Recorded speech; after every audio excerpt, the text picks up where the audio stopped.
Evening,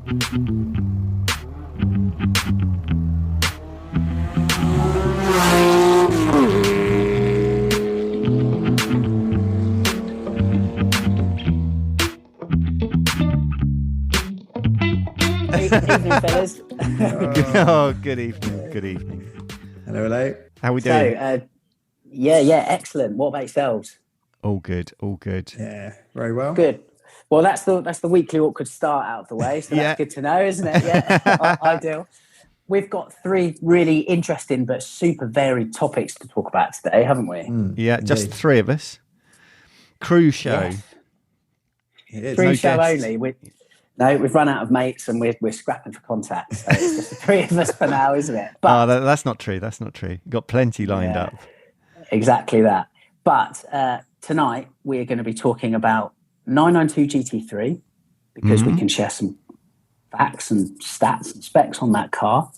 Yep. The embargo of which would have lifted by the time this goes out. Excellent. What else are we talking about? You've got a game show, haven't you, that you've got lined up? Lee's game show. I have got a little game show. Yeah, good point. Yeah. So I'm a bit nervous about this. No, it's going to be fun. Yeah, it's going to be like a bit of a question of sport kind of setup, which we'll talk about later on. But so you two can go head to head, and maybe we can you can put a beer on it.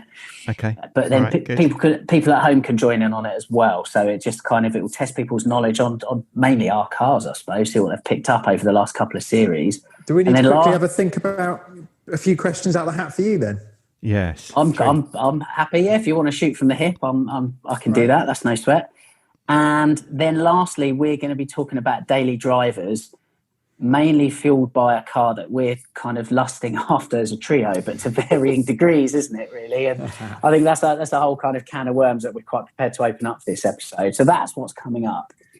Yeah, sounds good, Lee. Let's do it. Well, shooting from the hip. So what do you want to talk about first then, out of those 3? Let's go. Oh, what should we get? No, let's go GT3. GT3. Yeah. Should we go in? Yeah, it's the hot topic, isn't it, at the moment?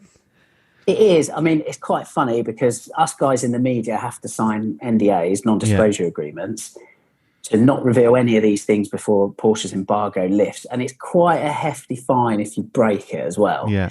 And yet you go on Instagram and, I mean, it's awash with shots of a 992 GT3 just cruising around California. Yeah, it's true. So but it kind of... Yeah, do you reckon those shots that are flying around? Do you reckon that is the real deal? Is that pretty much the final one? It is, yeah. To be honest with you, and this is what I mean. This is why it just it's a little bit frustrating in the media because you have to kind of toe the company line, I suppose, on these things. Yeah, and I don't know. Somebody somewhere has taken a decision to kind of float it around. I mean, a GT3 going around California, you're going to get noticed, aren't you? So, who do you think it's being driven by? So somebody. I don't really want to say, to be honest, because I don't want to get. Right. I don't want to get any kind of slander vibes cut my way. Cool. I'll take that question back then. Yeah, rescind it. Yeah, exactly. All I've seen is pictures of a black one, and you can't really see much when it's all black everyone car. Everyone likes anyway. the wing, don't they? Because it's got that sort of gooseneck overhang wing, hasn't it? That's it. Yeah. So that is going to be a thing, and we've seen it on the RSR cars before. And I mean, I have to say at this stage as well, we can credit a couple of sources for kind of what we know so far. First one being like Porsche, obviously, but. We've done something recently in Total 911, which will be our cover feature for issue 199. That's because Kyle Fortune, who was on Series 1, went out to Germany, met Andreas Preuninger, went out for the day, albeit in the passenger seat, to just kind of get some GT3 vibes and stats off AP himself on what the car's going to be. So it's great to kind of that we're able to kind of share that as an entity now. Excellent. So yeah, thanks to those guys for that. But the black is to hide things, but the launch colour we're told is going to be shark blue, which is kind of I mean, I think there's a nice tie in here because I know Andreas Preuninger is a fan of the Sharkworks cars, and again, Sharkworks we've spoke to, haven't we, back in Series 1? Yeah. That suits them pretty well to be in shark blue, doesn't it? Very much so. Their first GT3 RS 4.1. I mean, the colour is obviously slightly different, that being golf blue, but it's a nice resonance. I think that should work out a nice bit of PR for Alex and whatnot, just by like word association. But it'll be that other stats that we can kind of get carried away with. Well, power-wise, it's actually the same engine carried over from the Speedster. Right, which we kind of guessed already on that, didn't we? Yeah, that's it. I mean, you're getting to a point now of kind of diminishing returns. It's, you know, you can make a car better and better, and you know, improve on it, make it faster, quicker, more downforce, etc. But what Porsche and a load of manufacturers are having to do these days is kind of improve a car under ever tightening restrictions. You know, and it's almost like, as we know, because this week, especially like in this country, the government has said that from 2030, sales of internal combustion engine vehicles are banned, and that 10 years is going to go quick, isn't it? You know? So quick. So the net is closing in on you know, you're trying to improve this product that other people are trying to kill off, essentially. So it's the same engine carried over from the Speedster. It's the first GT3 that's going to have gasoline particulate filters. So it'd be really interesting to see what it sounds like. The modern GT3, as we know, has got that 9,000 RPM Banshee howl, isn't it? The Redline. It's one of the hallmarks of the car. It'd be interesting to see what it's like in 992 form. But, you know, other stuff that we can, because it is allegedly fast around the Nürburgring, although we don't know a lap time yet, but 50% more downforce than the 991 Gen 2, which is incredible. That's a big upgrade, isn't it? Jesus. Huge, absolutely huge. And again, that's where, I mean, we see it with the RSs, even the later ones. The power increase is kind of incremental, particularly over the life of that 4-litre engine now. Yeah. Where you can improve on lap times, and these are motorsport-inspired cars, is on things like downforce, isn't it? And working on things like that, efficiencies like that. So, 50% more downforce, which, as you rightly point out, is, you know, things like that swan neck design taken from the motorsport cars. Yeah. The RSRs come into play. But double wishbone suspension at the front. 992 front axle, rear axle is essentially carried over from the 991 Gen 2, including rear active steering. Yeah. So the car will feel, well, it's a lot wider at the front, isn't it? The track is a lot wider. Yeah. So if GT3's previous have been McPherson strut, not dual? Yes. Okay. Right, I didn't know that. Yeah, good. Yeah, which, I mean, again, you know, I mean, other cars have, and particularly race cars, they've utilised or adopted that technology a while ago, haven't they? A good while ago. Yeah, so that's quite a step on, really, in technology, isn't it, for the front suspension? That's almost like a 964 rear suspension to 993 suspension hop. Yeah, that's a good point. I think we should get Kyle on at some stage. It's only fair for him to kind of give some feedback on the car, because obviously he's one of the very few people in the world at this stage that's been anywhere near it. So these are all kind of secondhand facts, really. But that'd be cool. No idea on price and things like that as yet. But the other interesting thing to note is the touring that will come along in a couple of months' time. So the car won't be officially kind of like driven and whatnot until kind of start of the year. That's when we'll start getting like journalist feedback on it and that sort of stuff. The touring will follow in a couple of months' time, and that for the first time is going to be offered in PDK as well as manual. Okay. Because the feedback from Porsche is it was a pretty much 50% split. Some people were saying, well, I get it, the touring's manual, but is there any chance of double clutch semi-auto? So Porsche, again, they're just great at making hay while the sun shines, aren't they? And listening to customers and offering what they want. So that's quite interesting. And again, that is the idea of touring, isn't it? I suppose, really, to be able to kind of jump in the car, go across Europe, and PDK is a fantastic ally for that. But that's going to be a good-looking car, I think. Oh, it's going to be stunning, I think. Yeah, I think I'll really pay into that flat-back design with a tweaked front and rear bumper. But, I mean, obviously, the rat race to get hold of one of these is going to have started already. But, what do you guys think? Are you even interested in a new GT3 or, I think if you'd asked me like 12 months ago, I probably would have bitten your arm off. But I don't know, my enthusiasm for it has just gone out the window. Is that because of the buying process to get the car? Yeah. I think a combination of the buying process and Yeah, what do you end up chasing? Yeah, you're just chasing down that latest, newest, greatest. I mean, yeah, it's going to be better than the previous one, but it's not going to be. It's impossible for it to be that much better, isn't it? Yeah, massively so. I remember, Joe. Was it maybe a year ago? You had that drive in the 991 Gen 2 GT3, which was Club Sport spec but manual, wasn't it? Yeah. And you were fairly like nonplussed. You're like, well, it's great, but for this road driving we're about to do, I'm very happy to jump back in the 912 because it's a lot more of an engaging drive. He said you're bored in it essentially, wasn't it? Yeah, well, that's where I've got to. I think it's unless you're going to go and track it, what's the point? Yeah, yeah, I agree with that. Yeah, I mean, like you said the other day, a base model 992. Yeah, if you could get a base model Carrera manual, then that would probably be a far better road car than the latest GT3. Yeah. I think as well, as Carl said earlier on in this series when we spoke to him, that flipper market's kind of dying out, which is nice because it means, the people that do get these cars, hopefully they will be track enthusiasts, and that is the tool. It's the right tool for the job, isn't it? Definitely. I'd be more interested to see, I think, the previous generations, because if genuine people buy these cars to use them, well, then they'll move on their previous ones. So I think, like you said, if that flipper market's kind of gone, then that should level out the second-hand market on GT cars just a little bit and make them a bit more accessible. So that could be quite interesting. Be nice if that happened, wouldn't it? The 991 Gen 1s have pulled down a little bit. I think Gen 2s are still kind of strong money, aren't they, for what they are? You get like a Gen 1 GT3 for like 80k, just under. That's so much car for the money. Much car for the money. And an absolute far cry from 2015. So I was chatting to somebody last week who, and well, I know two people, so I know this is true. They're from different parts of the country, use different Porsche centres.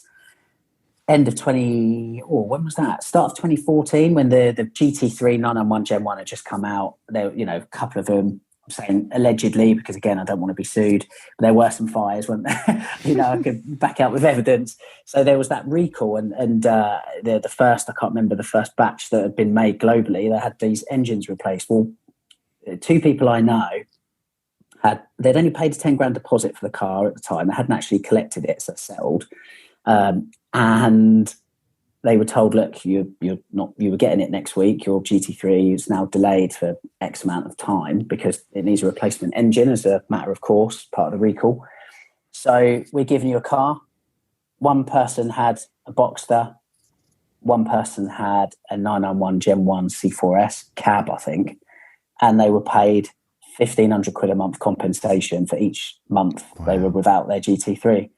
And the response to both of those guys is not once did they chase their Porsche dealership to ask where their GT3 was, because they were like, no problem. Because meanwhile, build slots, they were selling for above list price. So these guys are going, hang on a minute, I'm being paid to drive around in this brand new Porsche. And if I ever decide, well, actually, I kind of fancy getting out of this, I can sell my build slot for a car I've never even seen. And make a profit on it. So they were doing no chasing. And madness. That car, they went crazy, didn't they, for value? So it's nice that those cars have come down to 80k. And it's worth pointing out, fair play to Porsche for doing this, offering a 10-year warranty on those engines. Yeah. Obviously, we're a little bit down the line, but I think that's great because there is a little bit of a worry with them. They are highly stressed engines after all. But if you pick up one of those now with 5 or 6 years engine warranty left on it, I mean that's belt and braces still, isn't it? Yeah, it's a big advantage, isn't it? Phenomenal car, it has to be said. Phenomenal car. So yeah, but I think we've just got a bit more excited talking about 5-year-old GT3s than we have the latest 992 that's coming out. True. Yeah. Very, very good point, to be honest. I hope things will go that way where, I know manufacturers are buying up older cars for their press fleet and building this like heritage fleet and stuff. And I think it's because people are starting to realise, for enthusiasts, it's different for day-to-day stuff, which we'll come on to later. But for enthusiasts, it's about having a fun and engaging car. And maybe you get that with the older stuff. Cool. Yeah. So I'm definitely more excited about the older stuff than the newer stuff. Yeah. Well, you've got an update on your wheels, haven't you, Andy? Or do you want to talk about something else? Oh, well, let's finish off about the GT3 first, I would. Okay. Yeah, go for it. Yeah, sorry. So 992s, I saw a filthy, dirty 992 the other day. Like, proper job. Proper winter caked in it. It looked tiny, I thought, really? on the road. Yeah. I don't know if it's because it was dirty, but against everything else that was around it, it looked small. I was like, ooh. First time I heard that. Yeah. Probably because 50%, it's got 50% less bodywork on show, isn't it? It wasn't shiny. Yeah. But I've actually, because I was one of those, when the 992 first came out, it was like, what the hell is that arse?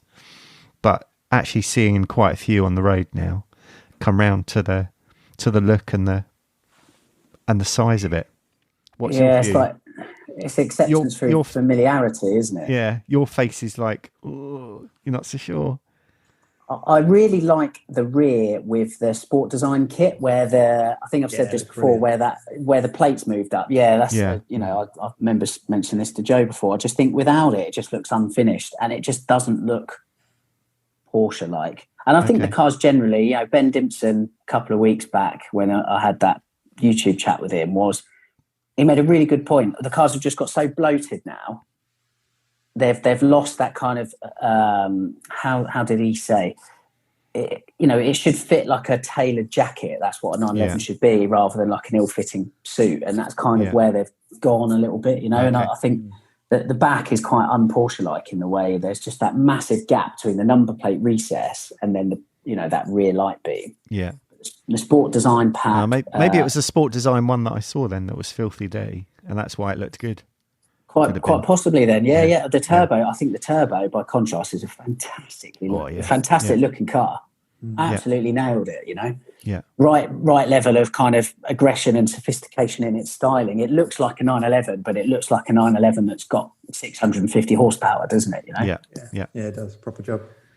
So, yeah. Good. Very okay, interesting right. stuff. 992 done then. GT3. Yeah, GT3. Are we fussed? Yeah, so our road to Redline opinion is 992 GT3. Don't care. We'll probably change our mind next year. Maybe when we might be able to get to drive one. Well, yeah, that's it. We'll probably be like, it's the best thing ever. Everyone should buy one now. But yeah, I want to talk about your cars, Andy, quickly. Your 993, because you've got a wheel update, have you not? I bought a set of BBS wheels. They had a crack in them. I think we talked about it on the pod. I can't remember. You did. Okay, yeah. So they went back. The guy that sold them to me very graciously took them back, which was a bit of a bonus because I thought I was going to get lumbered with those. Been looking around for replacements and found I started talking to Jay from Players. So he has set up Wheel Pros in the UK. So that's the basically Rotorform, various other wheel manufacturers out in the US. He's set up the European side over here in the UK. And awesome. I gave him a shout and said, have you got, because he's filling his warehouse at the moment with lots of new wheels. I said, what have you got on for 993s? And he said, might just have what you want. Because he had a set of Rotorforms on his 964, which are called NFNs, which stands for 959. So they've definitely got that 959 profile. Yeah. It's a 5-spoke, very similar to the sort of the form of a 959 wheel, with a cap that goes over the wheel nuts in the middle, so that it looks centre locky style. It reminds me a bit of the old TSW Vermins from way back when that I had on my Scirocco. So yeah, I've got a set of those. So I still haven't gotten them on the bloody car though. So are they new old stock or? Jay had them on his 964 for about 1,000 miles, I think. So they're second hand, but as new and ceramic coated and ready to go on. But I just haven't had a chance to get them on. Hopefully, I'll get them tried and tested. Yes, yeah. So hopefully, I'll get them on one night this week, or maybe at the weekend, and get some photos. Yeah. I hope you'll use the moment to buy some new tyres as well. Well, they've come with some tyres, which are very good. Yeah, they're relatively new, but they are Nankangs. So I don't think they'll be staying around. Nothing wrong with the Nankang. We've got Nankang from the old Cayman. They do pretty well. Are they Nankangs on there? Okay. Well, I'll try them. Being 964 spec, they're a bit stretchy. So probably not the best fitment for the 993.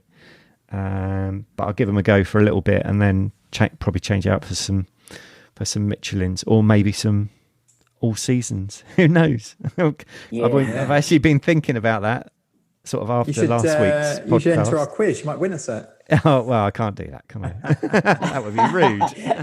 And the winner is me. Yay! We should probably mention that again, shouldn't we? Just for anyone who hasn't entered yet. Obviously, there is a brand new set of their tyres up for grabs, isn't there? Yeah. So, whatever your fitment is, whether it's your wife's Ford Fiesta to your 911, whatever the fitment is. Or the other way round, of course. Yeah, of course, yeah. I'm still trying to pronounce their name. Fredstein. That's it. Can we please call them Fred Steins? Fred Steins. All right. Yeah. I like that. Yeah. Fred Steins. Yeah. So Carl from Fred Stein has kindly offered those. So we're just if you go onto Instagram, check out any of our posts over the last week. You need to comment on that post. There's a little sort of kind of question that you would like to reply to. What is the question, Andy? There's been various questions over the week. So it's things like, okay. Are you committed to N-rated tyres? Have you used all season tyres in the past? Sort of, what's your comment on that? What do you think? I mean, actually, I think quite a few people have changed their view on using N-rated tyres. I don't know if you've lots of people have said since listening to the podcast, I'm not so like pro N-rated tyres on my 996. So I think we've kind of educated people, or have we set up a rebel club? I'm not sure. Yeah, well, that's what it's all about, isn't it? Is we're all learning, and it's just group education, isn't it? We're all finding things out all the time about that. So it's nice to speak to qualified experts that are able to offer, a valid kind of viewpoint on it, isn't it? So absolutely, yeah. No, so that's cool. I think it's gone down really well, that episode. I think a lot of people learn a lot of things. Good. Yeah. So get onto Instagram, enter. You make sure you tag a couple of friends that aren't listeners at the moment, because obviously we want to up our listener rate if we can. And get entering, and you can enter as many times as you like. Just comment on the different posts over the week, and also if you're a Patreon member, you automatically entered. So anybody that would like to join the Patreon tribe that we have running, then please do, and that enters you automatically into the competition. Oh, how kind are we? Exactly. So sign up to Patreon and you could win a set of Fred Steins. Fred Steins, that's it. I like that. Well, look, guys, just moving on, I've got a little quiz that I've devised this week, and I'm hoping you're both going to be okay to do it like live to the masses. And I just thought it'd be a little bit of fun, and then obviously people at home can join in as well, because obviously we're all stuck indoors on lockdown at the moment, aren't we? Albeit not for too much longer in the UK. But if you're cool to do it, it's 3 questions each. I think we should make it interesting to put a beer on it or something between you. Yeah. And it's a bit like the question of sport style. So if you go home, it's about your own car and you get 1 point. Okay. If you get brave and want to go away, it's a question about the other person's car. So Andy, it'll be about Joe's 912 and Cayman.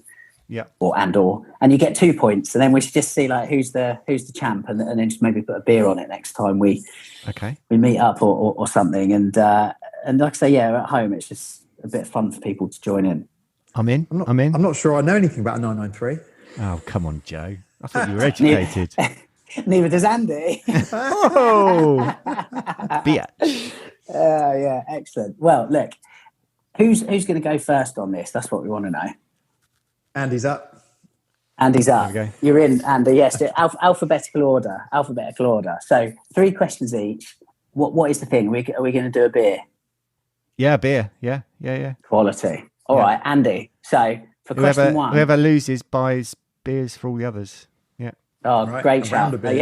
Yep. Yeah. We'll get all the boys involved as well. Paul and Phil and Chuck can come along for that. Yeah. Question 1, Andy, home or away? Well, I'm going to go in strong and go away. Oh, straight in. Okay. No messing. Decent. Yeah. Right. True or false? The 987 Cayman has roof rails for a roof rack. True. Is correct. So Andy gets 2 points. Good. Flying start. Write That it down. All right, Joe. Hopefully at home you got that. If you did, you have to get 2 points because you have to kind of go with Andy's path there. So Joe, home or away? I might play it safe. Let's go home. Okay. Who was the designer of the 987 Cayman? Pinky Lie. Oh, off the mark. 2-1. Yes, solid. Pinky, of course, he was on a segment of our podcast, wasn't he? Was it Series 1? I think it was. Good start, you both. Andy, home or away? Oh, I'll go safe this time. I'll go home. I love it. Okay. Andy, who's the designer of the 993? Oh, that's so easy, isn't it? Tony Hatter. Oh, okay. One more point. 3-1 lead. Again, I hope people at home are doing okay on these. Joe, home or away? Come on, let's get brave then. Going away. Okay. So my away question. What was the last Can I year? steal it? Can I steal it if he doesn't get it? If there's a tie break. Yeah. If there's a tie break. All right. What was the last year of 993 production? And this is like, binning off Project Gold from last year. It's not a trick question. That doesn't count? No, unfortunately not. Last year. Is that a bead of sweat there, Joe? Come on, Joe. It's on the tip of my tongue. I can tell you. Well, 996 started, 98? And there would have been...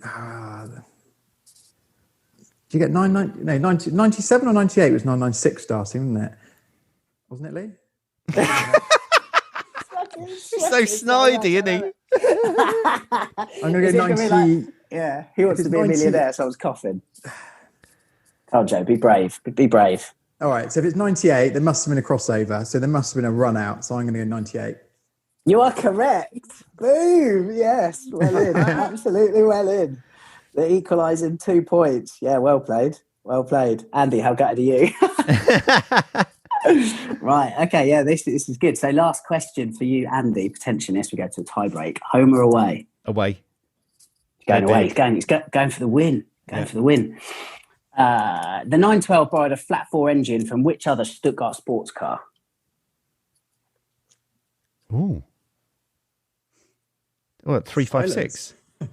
It's 356. Oh no, 2 points. Oh, Joe, that means really you've got to go away, Joe, to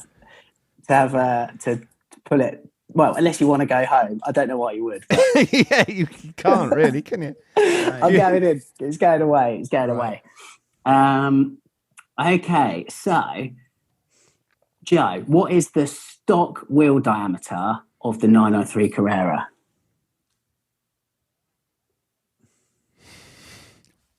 I know.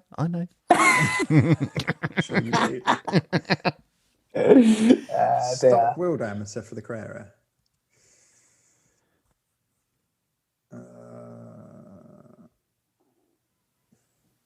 Andy's feeling confident at this stage. Yeah, isn't he? It was either 16s or 17s. I'll be honest, I don't actually know. You don't know? Well, I've put 16 as stock. Andy, is that correct? You can verify this. And do I need to it. confirm my answer? Oh, no, you definitely said 16. No, he didn't. He said it's either 16 or 17. No, I'll go 16 then. I'll take that. What? No. Right, I've got another one because I can't have that. I gave it to you. It'll be Andy versus Lee and Joe. That's like Joe's always like fishing, isn't he? Like his, the 90s. Yeah, the 996 finish started in 98. Yeah, that's right, isn't Someone it? coughing in the background. Yeah. So snidey. I was feeling like Sue Barker there, but I mean, she never made that sort of grade of howler on Christian sports. So, Joe, you don't look as good as Sue Barker either. No, not got the bar it either. Right, Joe, sub question. 993s from 1995 onwards used a new induction system known by what name?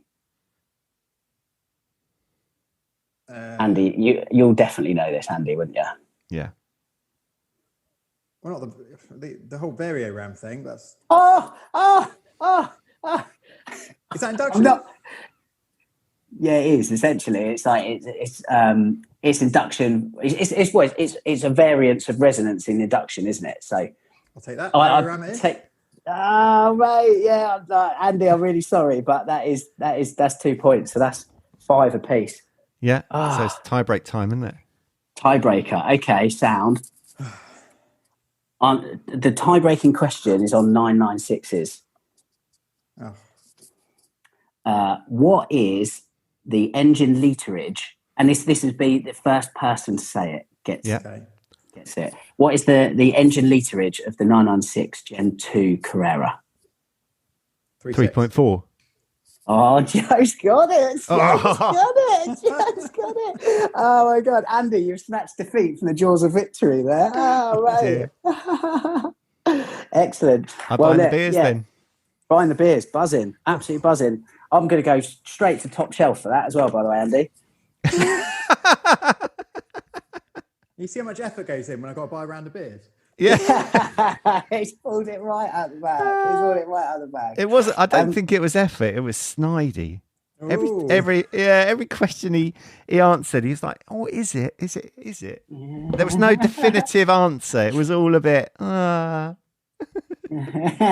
feel robbed. I'm feeling robbed. I'm sure it will never be mentioned ever again, other than every podcast episode. If people dared to try to do that at home and tried to be a little bit more genuine with their answers and didn't do any fishing like Joe, it'd be nice to know how people got on that.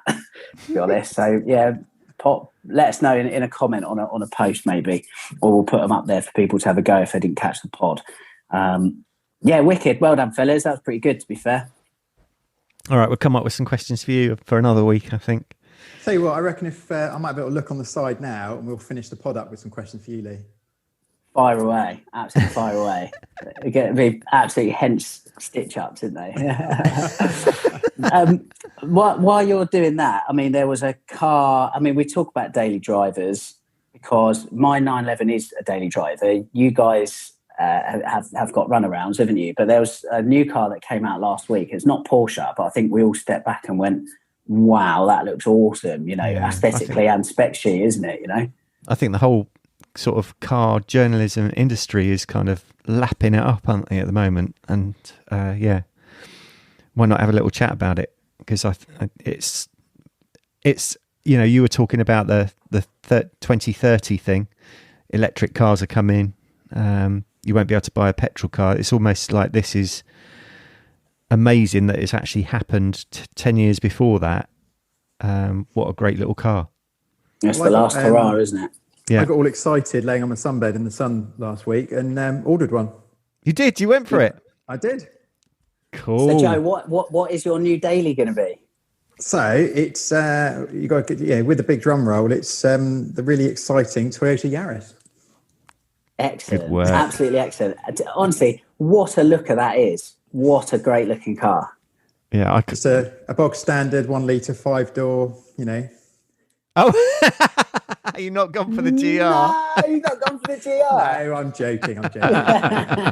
No, I think the only choice. So for anyone that's not, anyone's been under a rock for the last few weeks, it's so obviously Toyota have done the the Yaris GR. Which, the short, there's only, so I did a little bit of reading up on it, and it is literally only the front and rear headlights that are shared with the actual 280 Yaris. Yeah, I think so, yeah. Everything else is different. The body shell's different, obviously the engine's different, suspension's different, you name it. They've gone to town on it. But it's, an all-out, four-wheel drive.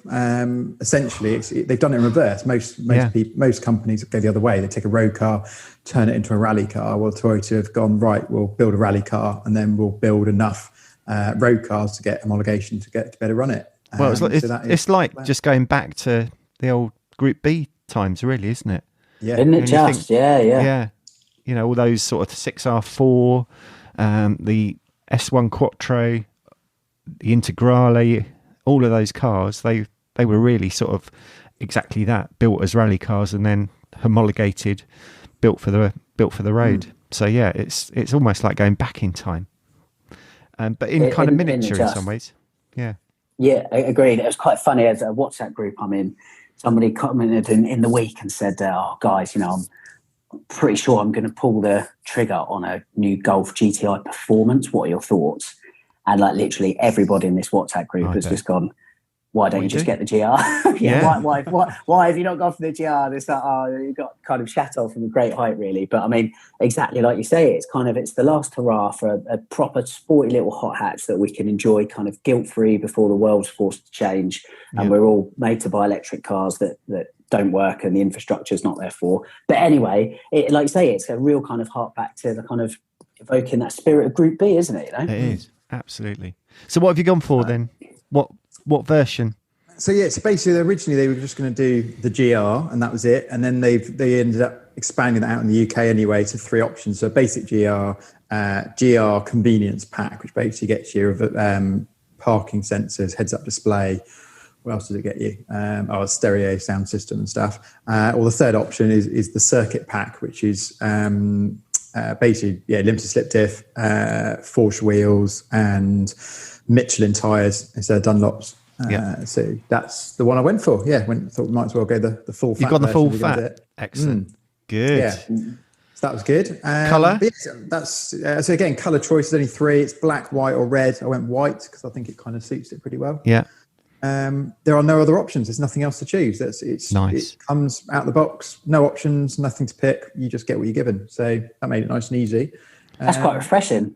Yeah. Makes it a lot easier. Yeah. Definitely. So that's Faffing pretty cool. Around.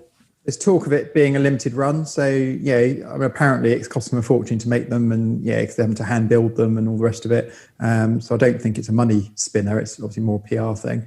There is talk of them obviously pulling production. So I think if anyone else is thinking about it, then there's a few slots still flying around, I think. Yeah. Cool. Absolutely awesome. It'll be races on a Sunday in Yaris GRs then. Because I think I've heard of a few others appearing in the local vicinity. So it'd be good fun. I think there's they're going to have so basically the way is you put your order in now. I think it varies depending on, some people order these back in like May or something. Apparently there's been orders open for ages. They give me a delivery slot of probably Jan or Feb next year, but they'll have a demo car available probably second week of December to have a test drive. So we could, if you fancy it, maybe go as a 3 and we could sweet idea. Go 3s up and have a first ride on a GR on the road. Oh, good plan. Awesome. Let's do that. Good work. Yeah. Super, super, super cool. Well, go on then, Joe. You usually try and hammer the finances out of other people on this pod. So what's the, roughly speaking, what's the breakdown on it? Is it as affordable motoring as Toyota are advertising it as, or? I think so. I mean, I think their sort of hook offer they've been pumping around is a little bit misleading because they've been trying to get people in at $299 a month, but I think you've got to stick $7,000 or $8,000 down to get that. But it is interest free, which I think is pretty incredible. So if you've got the deposit to whack into it, that's a no brainer. If you go for even there are other options where you can put in, basically you can put in 10% deposit. So, $3 and a bit grand, and you're only in at 1.4%. So mega cheap. I mean, you're into mortgage money type borrowing rates. So I mean, it almost there's no point kind of putting your hand in your pocket for the full 33 grand, depending on which pack you go for, you might as well either have it interest free or very cheap interest. And away you go. I mean, so if you put down 10%, you're into about 350 to 380 a month, depending on what pack you go for. Yeah. So it's still amazing value, isn't it? Amazing value. I think so. I mean, it's going to be similar numbers to if you went into a Golf or something. That would be, fine. A good car, but it won't be as special, I don't think. Certainly it won't be as unusual. And I think going forward, there'll be good news, and I think they'll hold their value pretty well, just because they're not going to make that many of them. Yeah. I think they're very much an enthusiast's car. Can't wait to hear the little 3-cylinder engine. I love 3-cylinder engines. I had, my wife had a Brabus Smart Roadster. So awesome. The little, what was it? Is it 900cc? Oh, no, it's less. Yeah. I think it could even be less. I think it's 700cc, 3-cylinder turbo. Turbo, yeah. Yeah, big fat turbo on it. It was only 100 horsepower, but made an awesome little noise. They're so they're not high off the ground at all. You know those people that they have those bikes that I think they're called bikes, but like that you lay down on them. Yeah, and then it's just got a flag to remind you like not to kill them at the roadside. I feel like a roadster needs like a little flag on the end just because it's so small. You could go over it without ever realising. Yeah. Right? Yeah, you did. Did you always feel very vulnerable in it because it is so tiny? You're zipping through traffic and you can zip through and people don't even see you. It's so low. Yeah. Oh, great for reading the small print on people's number plates. Oh, what's their BSAU number on there then? Bloody hell. But the sound of a little 3-cylinder I love. And my little A2's got a 3-cylinder. It's a diesel, so it's not quite so tuneful, but I still like that sort of off sound. The 5-cylinder has appealed to me as well. That offbeat sound. Yeah.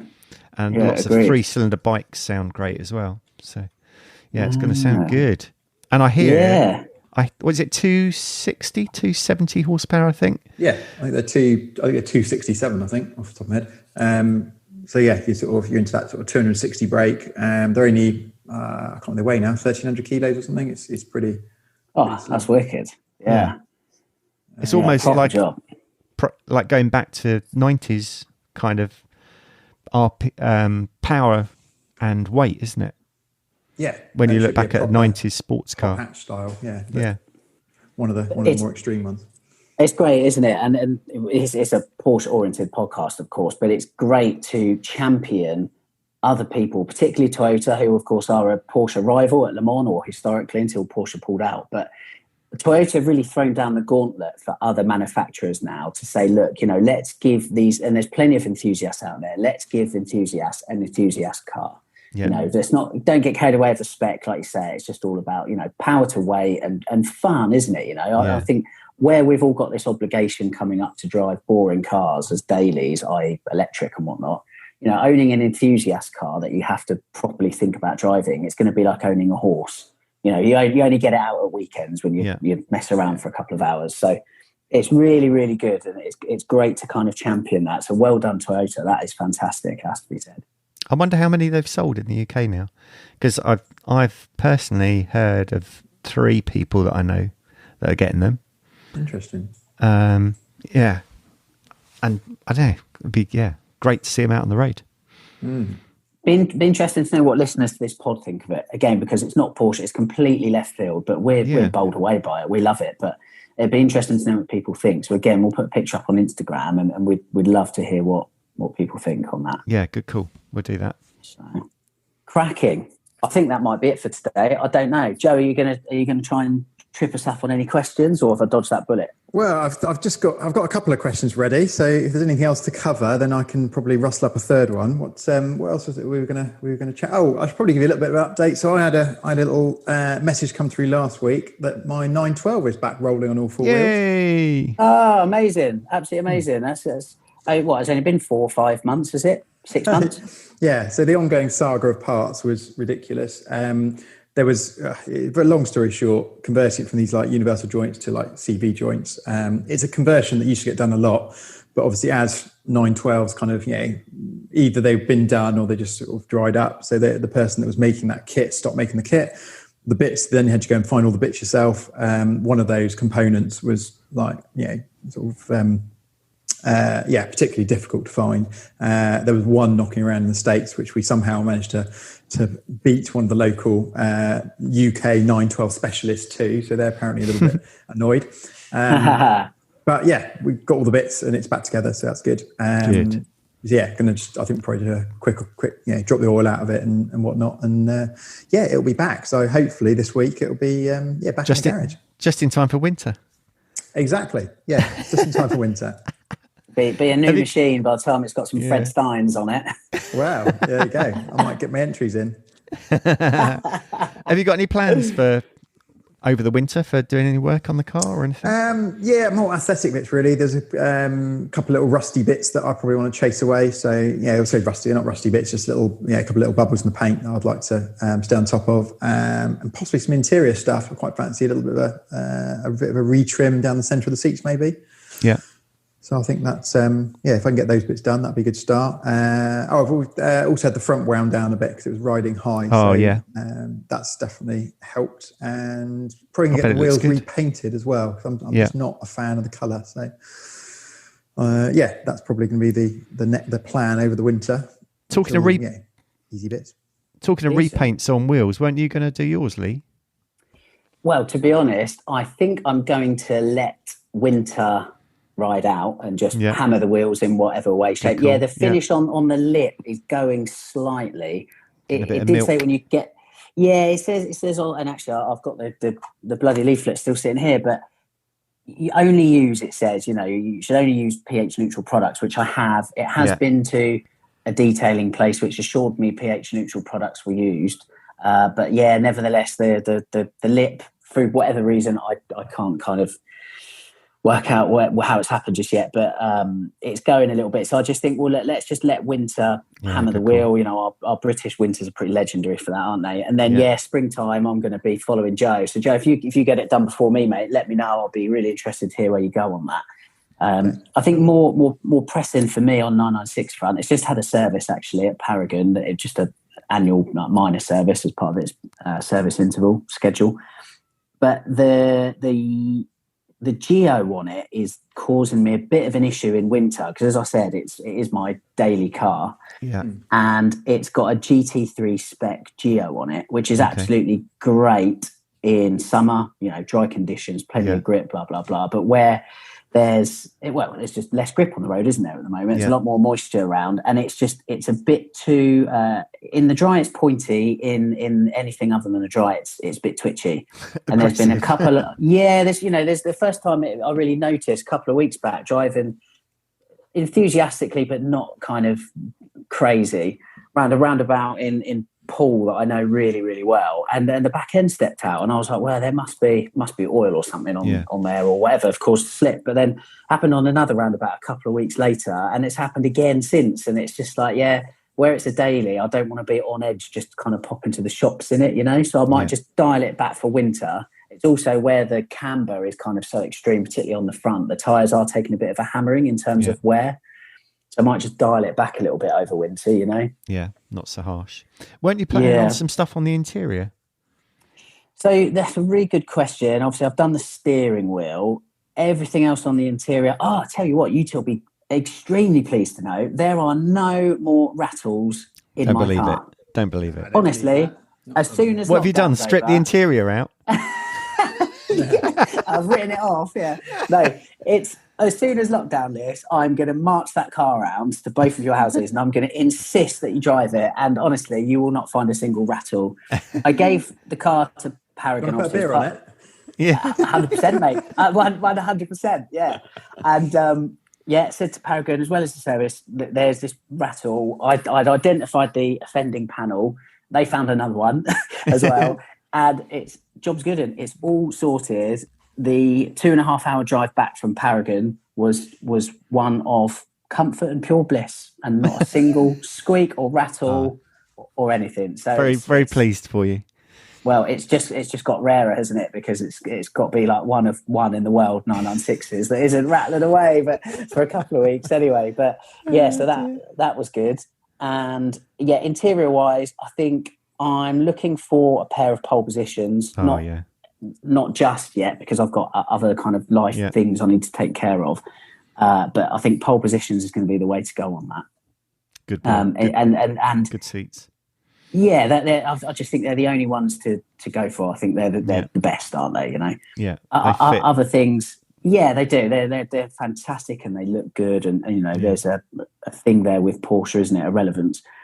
Other stuff I'd love to do, because as we spoke about on our video when we did it in the summer, there's a lot of kind of. Yeah, I don't mind the way the 996 looks inside. A fantastic design. But it's the quality of materials what really lets that down. So I'd love to work with somebody. And if there's anybody listening that fancies getting involved, please contact me. But I'd love to kind of come up with something with a company that would then be able to make it en masse for everybody. And you just essentially, you know, buy a 996 interior. You almost trade your old one in and just get a new one, which is just better materials, better held together. And then I think, you know, that transforms that car and the experience of owning and driving it for me. Yeah. But that's it. Yeah. What about you anyway, Andy? Like, other than wheels, I assume? Yeah. Still got my sort of suspension upgrades that I need to do. So I just need to get myself some time to do that over the winter. You mentioned to me an appearance change. Are you still thinking about wheels, obviously, but I've got some other little ideas. Nice. Bubbling. So a couple of what would you say? Changes and additions. So super cool from what you told me. Yeah, you wouldn't really let on too much. Let's not let the cat out of the bag yet, but I think it will look quite cool. Yeah. Excellent. Yeah, quality. Well, look, we're all going to be busy over winter, aren't we? So that's kind of good. So Right. So Lee, are we going to give you a bit of a grilling then? Yeah, go on then. Fire away. So I reckon we should, being that you are the 996 guru, that we should just stay home for all of these. I've actually I've got you 4 questions to make up for the no away questions. Okay. Yeah. So we'll start at the top. Nice easy one for you, I'm sure. How many 996 GT2s were made? Ooh, that is a great question. I don't know. 1,200, I'm going to guess. It was a round number, 1,100, according to Wikipedia.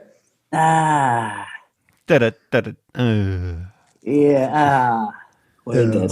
Right, question number 2. In reference to the engine in your car, the 3.4, obviously lots of people quote the brake horsepower, but what they always also quote is the kilowatts. How many kilowatts in power? Oh, mate, that is unbelievable. I couldn't even tell you how many kilowatts are coming out of that light bulb.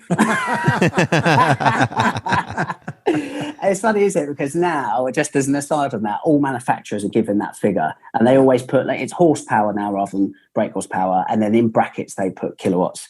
And I never look at it. I skip it. So I think after today, I might pay a bit more attention. But I stand to be enlightened, Joe. So what's the kilowatts? It's 221 kilowatts. Okay, fine. So it's basically give or take 2/3 of a brake horsepower figure. Yeah, I can't remember what the exact conversion is, but there is a conversion somewhere. Yeah. So. 2/3 plus 10%. Yeah, excellent. 221 was that? Sorry, 221. Yeah, excellent. Okay, 221. Okay, so I'm working from Wikipedia knowledge here, so we might need to sense check this. But anyway, 2002, the horsepower increased in the 996 by how many horsepower? It was 20, from 300 to 320.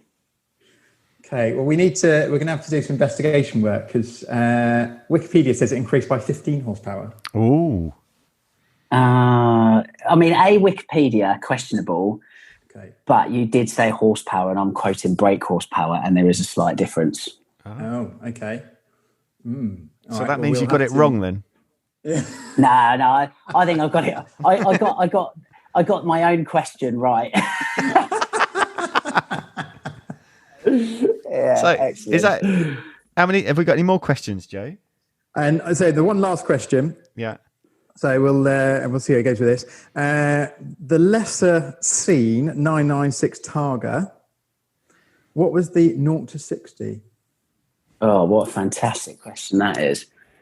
I don't know. I'm going to guess. I'll give you a clue. Small clue. So it wasn't actually the slowest of the 996s. It was the second slowest. Okay. I'll bet the C4S was the slowest. Is this okay? Is the C4S cab? Yeah. Is this with a manual or tipper? Because the tipper will be slower.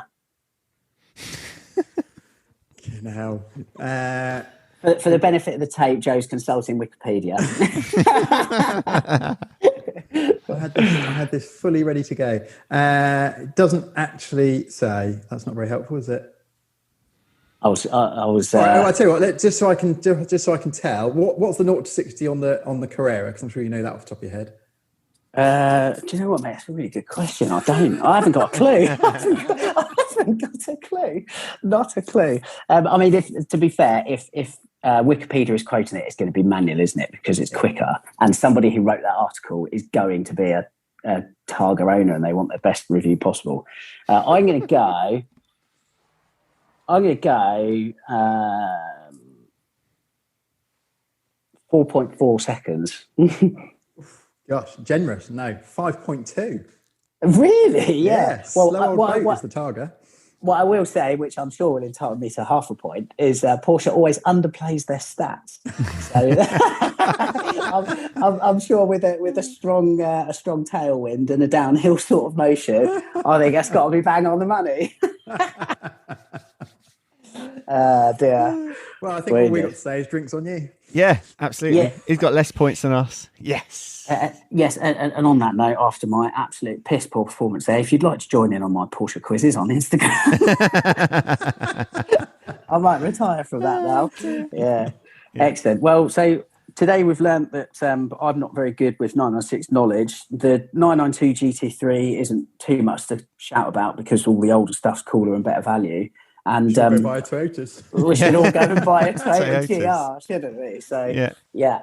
Before we go, we need to say that next week, we can't say this all the time, but it's an absolute cracker with our guest, isn't it? Yes. Providing it's confirmed, but we're going to be having our first female guest on Road to Redline, which is a fantastic one for the ladies.